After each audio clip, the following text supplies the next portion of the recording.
One thing that all men know about each other, ladies, you might find this amusing, is that if we turn our brains off for 30 seconds, we automatically start to fantasize about life or death situations where we fight like hell and save ourselves and our loved ones.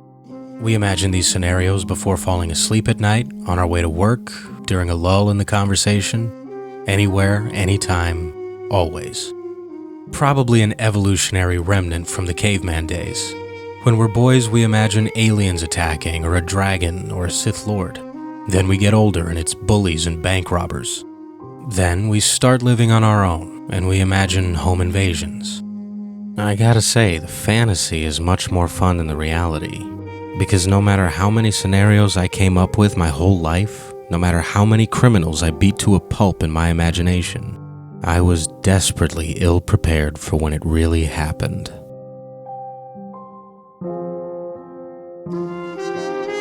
My father died early in the spring.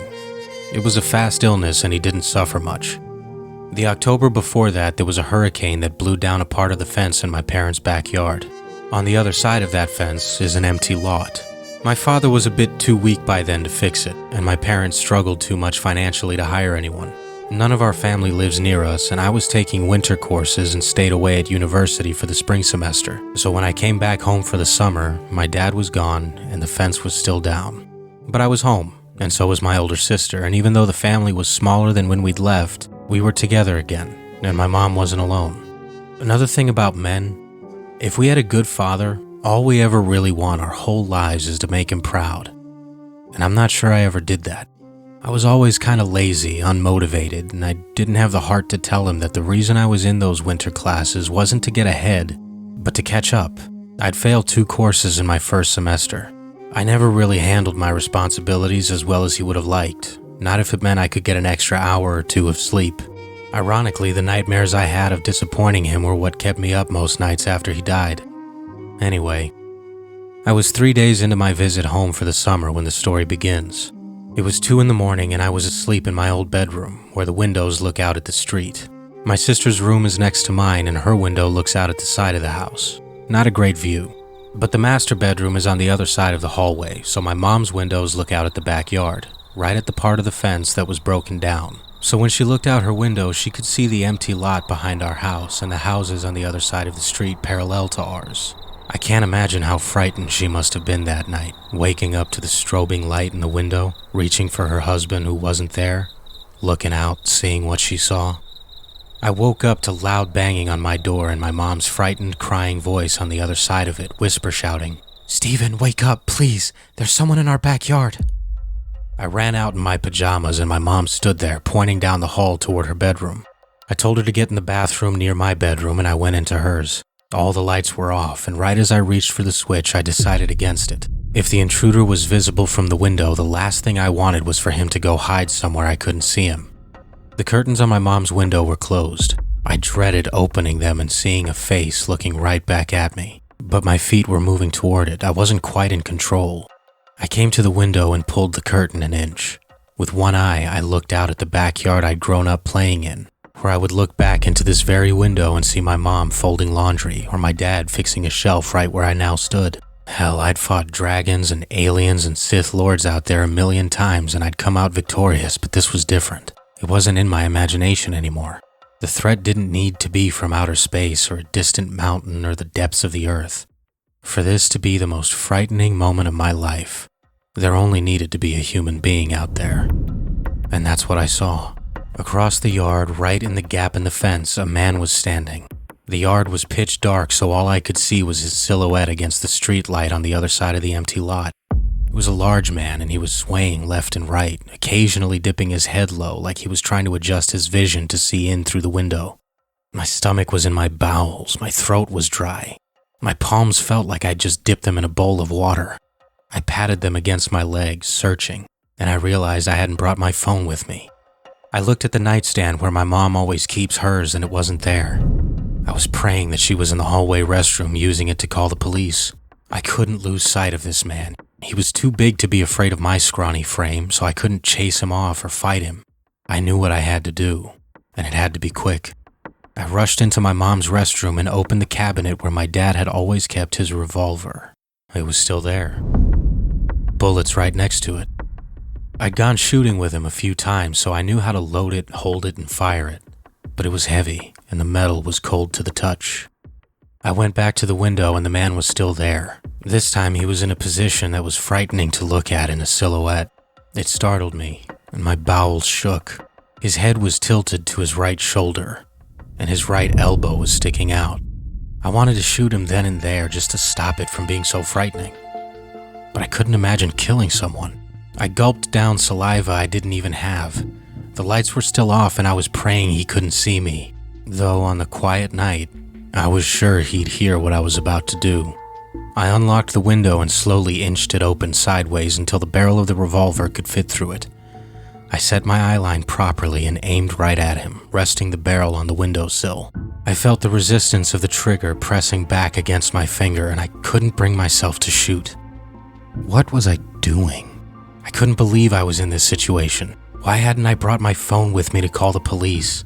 I couldn't go back and get it because I couldn't risk his moving without me knowing where he went. He could break in through any window in the house. I wondered if my mom had warned my sister. My heart was in my throat imagining that she was still in there sleeping peacefully. I forced the idea out of my mind as soon as it came, the idea of this guy breaking into my sister's room. What would I do if he started coming closer anyway? Fire? He was still swaying from left to right, dipping his head down, trying to adjust his vision to the darkness. My dinner from last night was bubbling up my throat when the figure moved again, this time grabbing his hip and pulling something off of it. A long stick. It was a flashlight. That's what had woken my mom. He'd flashed it at her window earlier. He turned it on and pointed it right at me, and damn it, I was barely able to duck. The light stayed on the window for a few seconds, then went away. Then I heard him shout at me. Hey, stop! It was too late. He'd seen me. I felt stomach acid in the back of my mouth and I gulped it down. And then I heard the movement. Grass rustling, stomping. He was moving.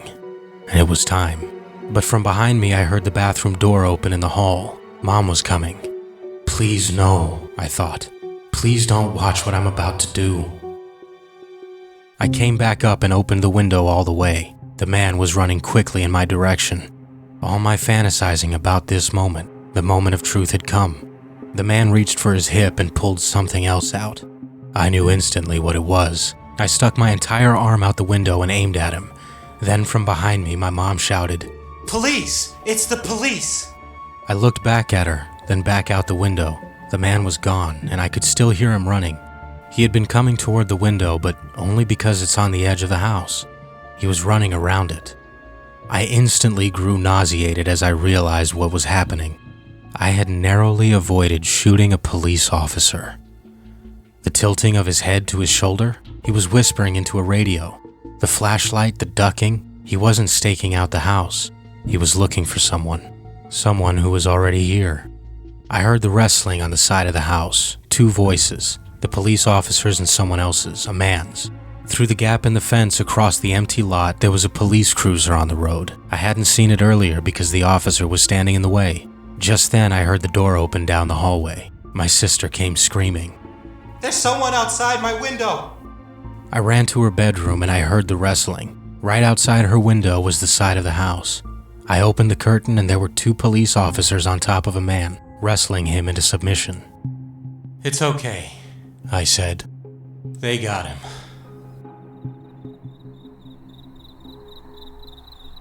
As the officers cuffed him, picked him up, and carried him away, my mom told me she'd had her phone in the bathroom.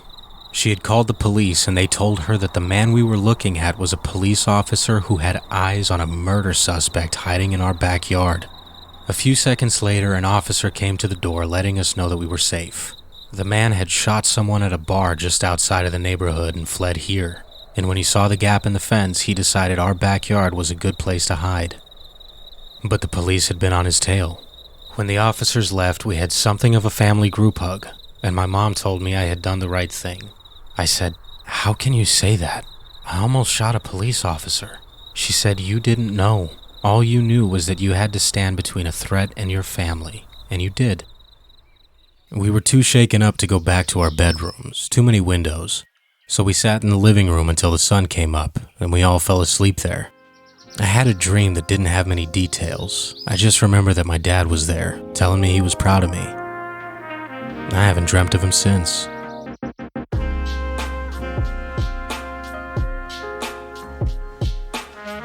Thank you for listening, and welcome to Tangible Terrors. I'll post a new video every first and third Thursday of the month.